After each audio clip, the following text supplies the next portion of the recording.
Yep. Okay, so the first one we're going to do is the running stitch. If you all can see, cool. Can you see better now? All right, can you see this thread on there? Yeah. Mm-hmm. All right, so the running stitch you do with one thread.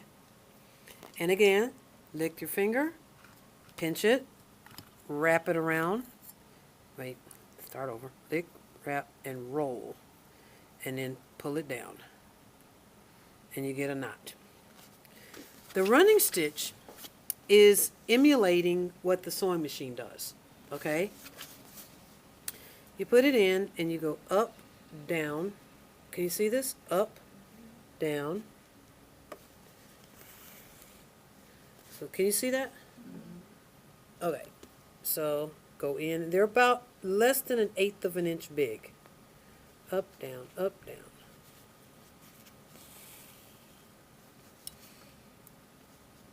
Now you can do one stitch at a time like this. See how I'm just taking one stitch at a time, which takes a lot longer. See? Or you can get 4 at a time. 1, 2, 3, 4. Oh yeah. Your goal when you sew is to learn to do it faster and better. Always.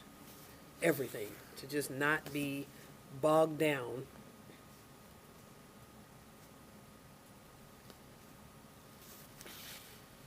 So for your sample, you're going to take this all the way to the end. Try to get it as straight as you can and as even as you can.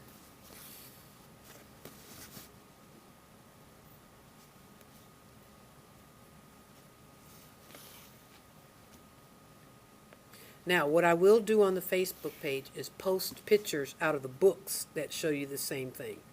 So you can see it a different way than I'm showing you, but it's the same stitch.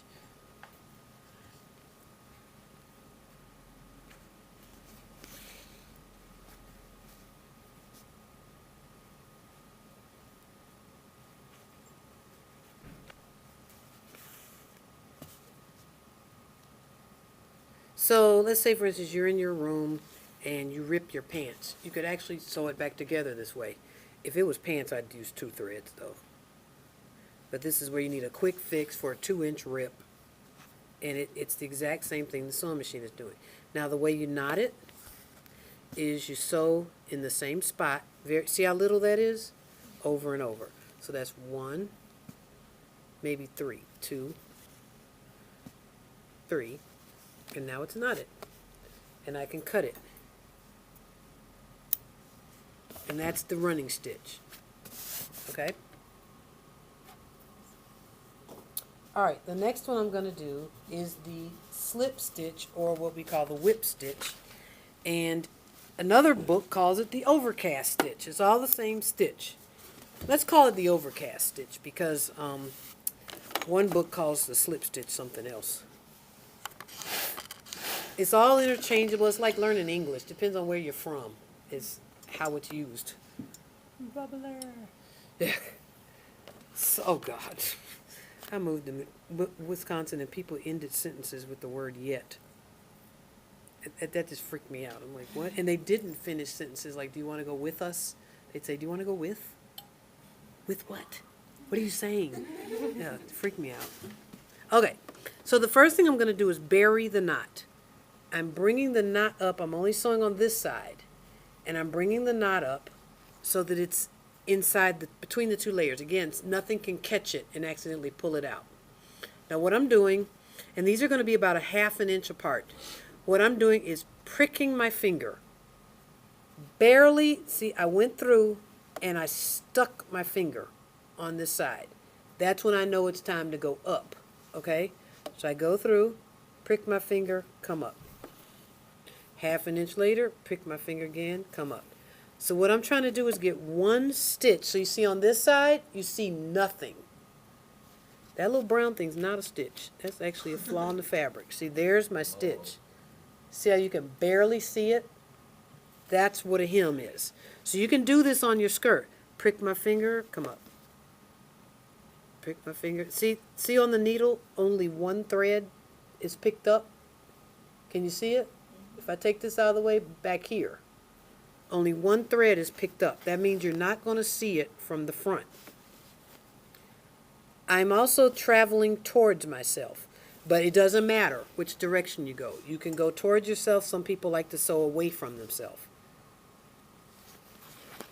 You just start developing preferences. I got a knot coming there. So I do this while I watch TV, hem things. So if I look on this side, can you see? You see nothing. I'll leave these in the room.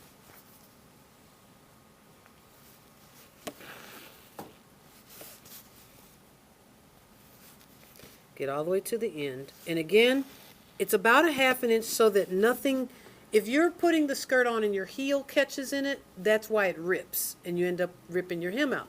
So you want it not big enough for anything to get in it and get caught, okay?